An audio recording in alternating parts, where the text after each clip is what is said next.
for me and Sure. put the usual matters in the record, I would appreciate it. Thank you very much. Thank you for being here. Very good. Thank you. Mr. Rayburn, you were involved in withdrawing from the catastrophic Obama-Iran nuclear deal during the first Trump administration.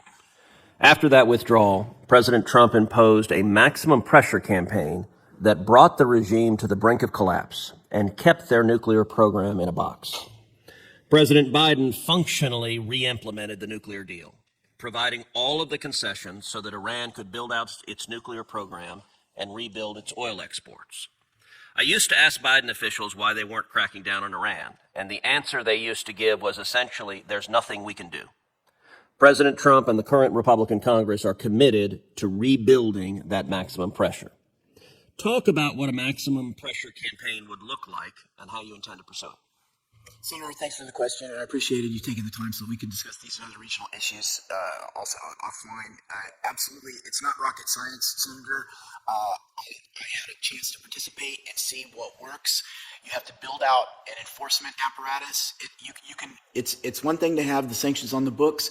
You have to have the people, the organizations, the resources, the diplomatic engagement to actually enforce. You have to engage with your allies. You have to disrupt the ghost fleet of vessels that the Iranian regime uses to illicitly transport its oil. You have to expose its financial dealings so that they can't benefit from the money that moves with those transactions.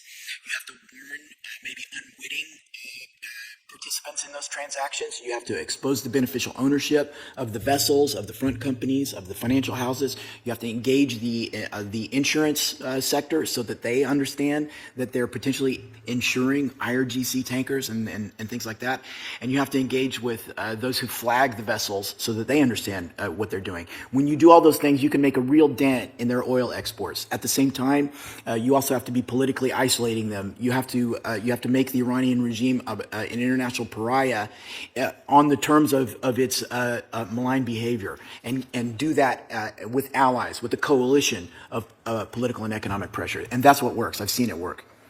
Well, I will say that was a thorough and comprehensive answer, and it is precisely the opposite of what the Biden administration did for 4 years, which is why Iran is on the verge of nuclear breakout.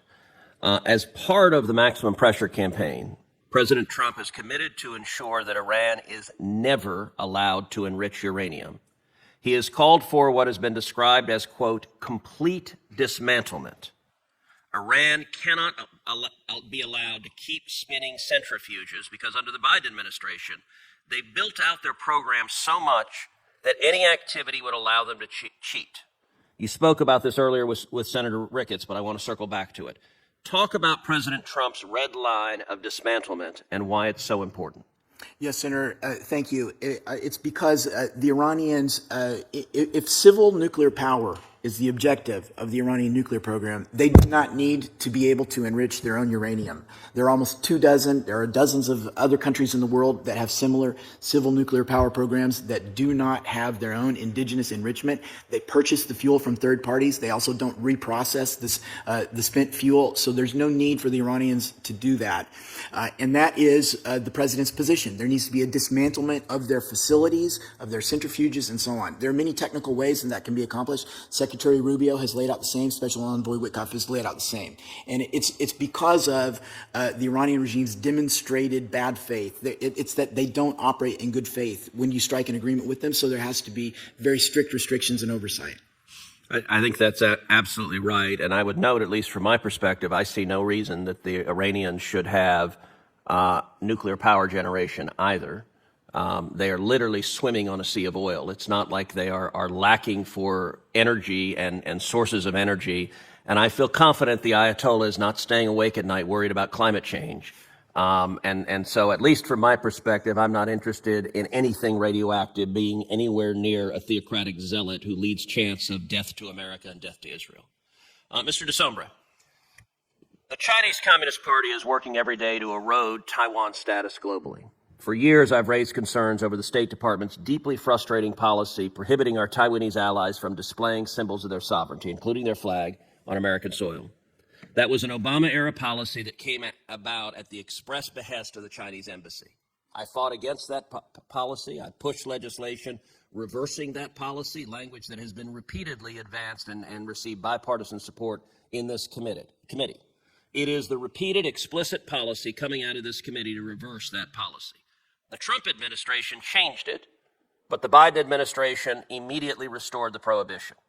Secretary of State Rubio stated as part of his written testimony to this committee that he is committed to working with the committee to strengthen our unofficial ties with Taiwan.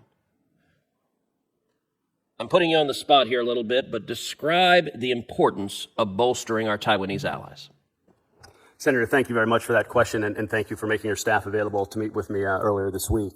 On a personal note, Taiwan was the first foreign country I lived in after I graduated from Stanford, and have had a deep experience there on a business perspective over the last 28 years.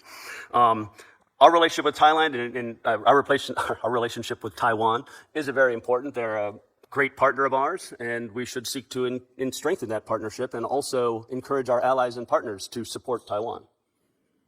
Well, I agree with that, and I'm going to encourage you and your colleagues at State to go back to the previous Trump policy that allows the Taiwanese to display their symbols of sovereignty. The Obama-Biden caving to communist China policy is not a good one and not one that the Trump administration should be following. I want to thank each of the witnesses for providing us with the benefit of your testimony and responses. Before closing, I'd like to ask unanimous consent to add any letters of support the committee has received to be added to the record. Without objection, so ordered. I will also note for the information of members that the record will remain open until close of business tomorrow, May 16th, including for members to submit questions for the record. With the thanks of this committee, the hearing is now adjourned.